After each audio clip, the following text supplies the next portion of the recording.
The Russia-Ukraine war is often read through maps, through red lines, arrows of advance, and territory taken or defended. But modern war does not end there.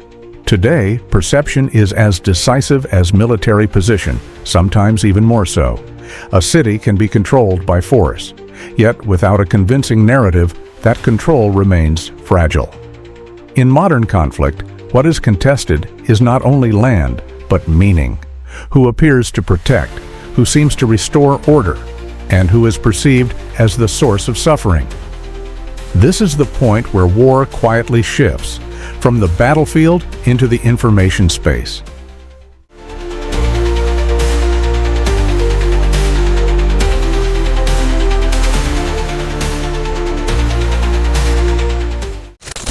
Governments speak through interests, militaries speak through strategy, but civilians speak through experience.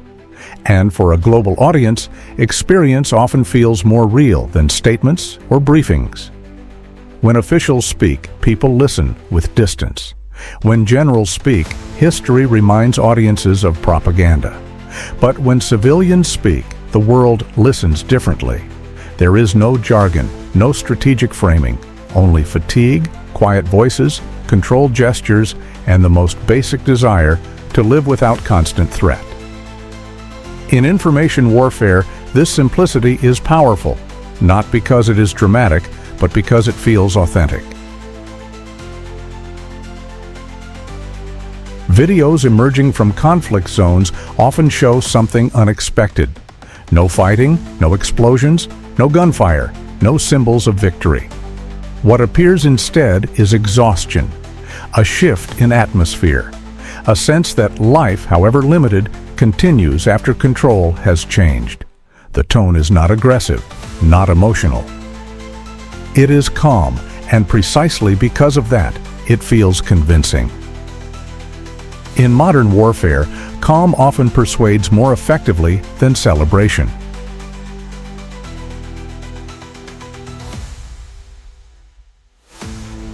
This raises an inevitable question. Does this mean Ukraine has lost? Has the territory fully fallen? The answer is not that simple.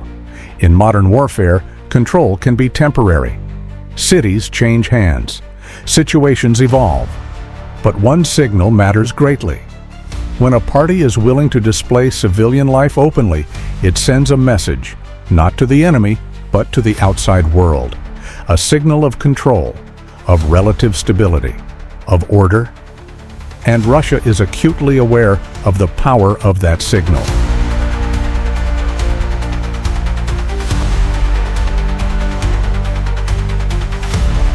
Russia understands a key principle of modern conflict. Weapons create fear. People create legitimacy. Instead of highlighting military force, the narrative emphasizes normality. Civilians speak, daily routines return. Public life becomes visible again. The message being projected is simple. We are present. We are in control. We can maintain order. This is not a moral claim. It is a claim of competence. And in a prolonged war, competence is often trusted more than political promises. Eastern Ukraine is not an empty space. It has layered histories, multiple identities, and more than one sense of belonging. Not all residents feel the same emotional connection to Kiev, and not all view Russia as entirely foreign. For some, Russia is not ideal, but it is familiar. And in times of prolonged conflict, familiarity can feel safer than distant ideals. This reality is uncomfortable, but it exists, and Russia takes it very seriously.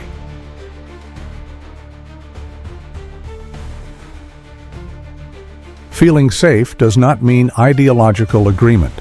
Survival often outweighs political conviction. Many civilians choose silence, not because they support one side, but because they want normal life.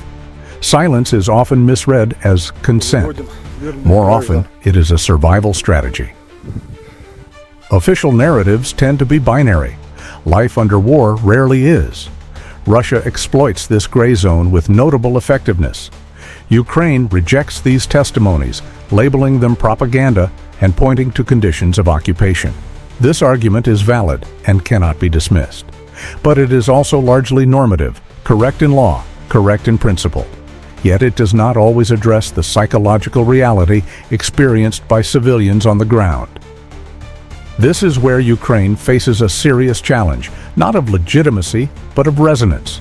A prolonged war creates collective fatigue, not only among soldiers, but among civilians. Infrastructure degrades, economies strain, hope erodes. In such conditions, the promise of stability becomes powerful, not because it is perfect, but because it offers a pause. Russia recognized this opening earlier and with greater discipline. Russia seeks to emphasize complexity. Ukraine seeks to maintain clarity around sovereignty and international law. The world stands in between, filtering, weighing, trying to understand. And amid this noise, the most human narratives are often the most memorable. Behind every narrative are civilians, not political tools, not propaganda symbols. Ordinary people. When someone says they feel safer, that experience is real. It can be shaped, directed, even exploited. But it remains human. And modern wars are increasingly decided in this domain. This war is not only about who is right, it is about who understands people under prolonged strain. Russia demonstrates effectiveness in constructing a sense of stability. Ukraine holds strong and legitimate legal authority. But law does not always answer fear, and fear often shapes behavior more than principle. This is the dilemma of modern war. We are not asking you to support one side. We are asking you to think with us about how narratives are built, how human experience is leveraged, and how wars today are no longer decided by weapons alone. This analysis does not seek to justify military actions by any party. It focuses on information warfare, public perception, and the human dimension of a prolonged conflict. The conclusions presented are analytical, not moral judgments. Reality on the ground is always more complex than any single narrative,